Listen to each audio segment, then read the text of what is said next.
আসসালামু আলাইকুম ভিউয়ার্স, আজকে আপনাদের সামনে আমি হাজির হয়েছি চিংড়ি আর নারিকেলের একটা রেসিপি নিয়ে। ঘরে যে উপকরণগুলো আছে সেগুলো দিয়ে ঝটপট তৈরি করে নিতে পারবেন চিংড়ি আর নারিকেলের এই রেসিপিটি।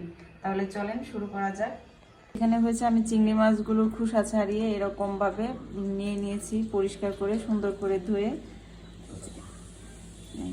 চিংড়ির নারিকেলের প্রথম উপাদান চিংড়ি, সেই চিংড়িগুলো সুন্দর করে ধুয়ে আমি পানি ঝারিয়ে নিয়েছি বা ছাড়িয়ে নিয়েছি। পেঁয়াজ নিয়েছি 4টি আর দেশি রসুন নিয়েছি 3টি। এগুলা কুটে বেটে নিব। পেঁয়াজগুলো কুচি করে নিচ্ছি।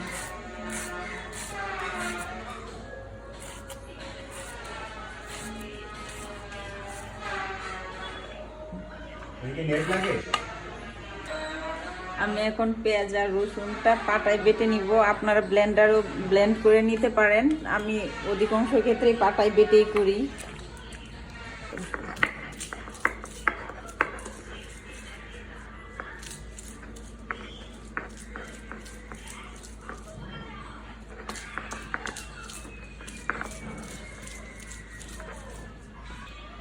রসুন বাটা শেষ, এখন আমি পেঁয়াজটা বেটে নিব।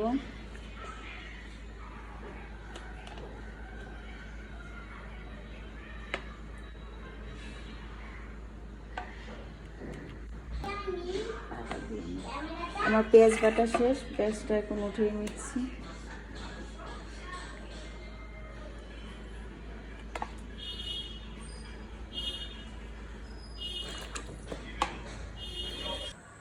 আমি এখন চিংড়ি মাছটা ভেজে নিব, এই জন্য চুলায় একটা প্যান বসিয়ে দিয়েছি। আর এই পাশে হচ্ছে একটু নারিকেলের জন্য পানি দিয়ে দিয়েছি, কুসুম গরম করে নিব। আর এখন হচ্ছে আমি একটা অল্পটুকু লবণ দিয়ে দিলাম আর অল্পটুকু হলুদ দিয়ে দিলাম। ভাজার সময় খেয়াল রাখতে হবে চিংড়ি মাছটা বেশি ভাজা যাবে না, তাহলে শক্ত হয়ে যাবে। এতে সামান্য পরিমাণ তেল দিয়ে নিলাম।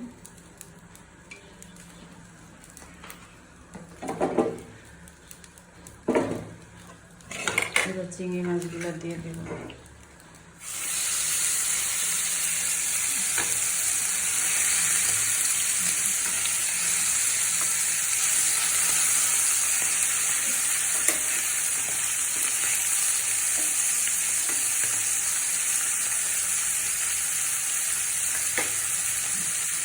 গরম হয়ে গেছে, এখন হচ্ছে আমি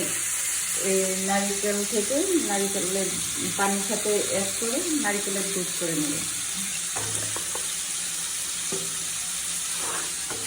বন্ধু গরম পানির সাথে এখানে নারিকেল নিয়ে নিচ্ছি।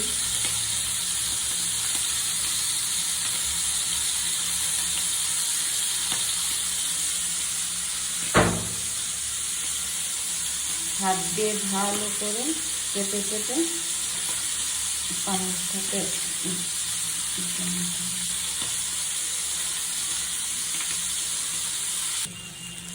এখন হচ্ছে এরকম হাত দিয়ে চেপে চেপে নারিকেলগুলোকে উঠিয়ে নেব।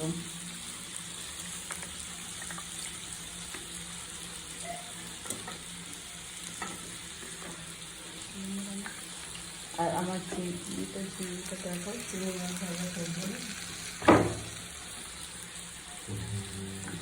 আর এই দিক দিয়ে আমার চিংড়িটাও ভাজা হয়ে গেছে। এখন আমি নারিকেলটা ছেঁকে নিব ছাঁকনির সাহায্যে। আমি এখন নারিকেলটা আলাদা করে নিচ্ছি, অবশিষ্ট নিচে যেটা ছিল।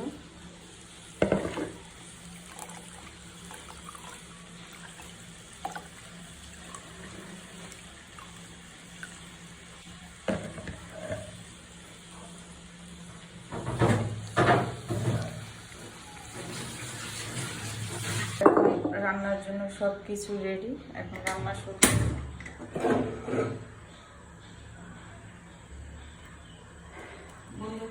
আমি পরিমাণ মতো তেল দিয়ে নিব।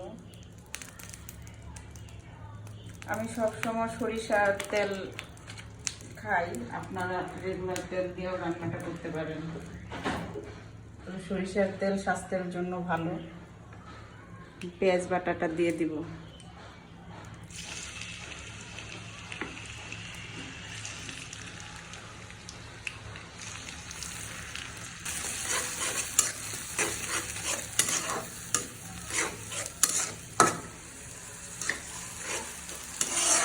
এই রান্নাটা খুবই সহজ, আর যশোরের মানুষের এটা যশোরের খাবার। আমি যশোরে এসে রান্নাটা শিখছি আমার শাশুড়ি মার কাছ থেকে। মা অনেক ভালো রান্না করেন।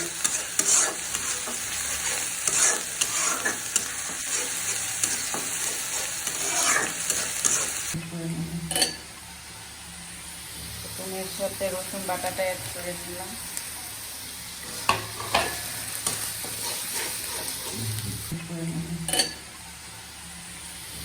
এর সাথে রসুন বাটাটা অ্যাড করে দিলাম।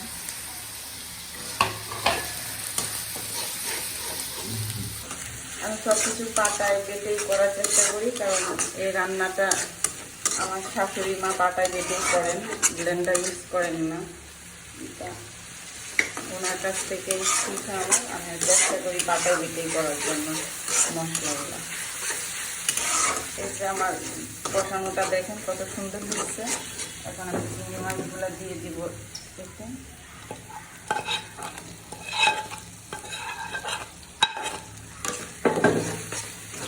চিংড়ি মাছ দিয়ে আবার কষিয়ে নিচ্ছি।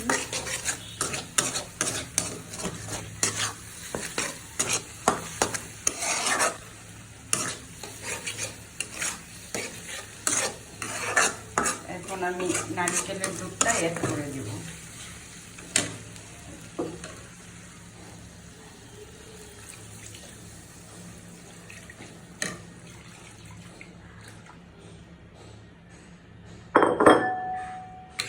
দিয়ে ভালো করে নেড়ে দিচ্ছি।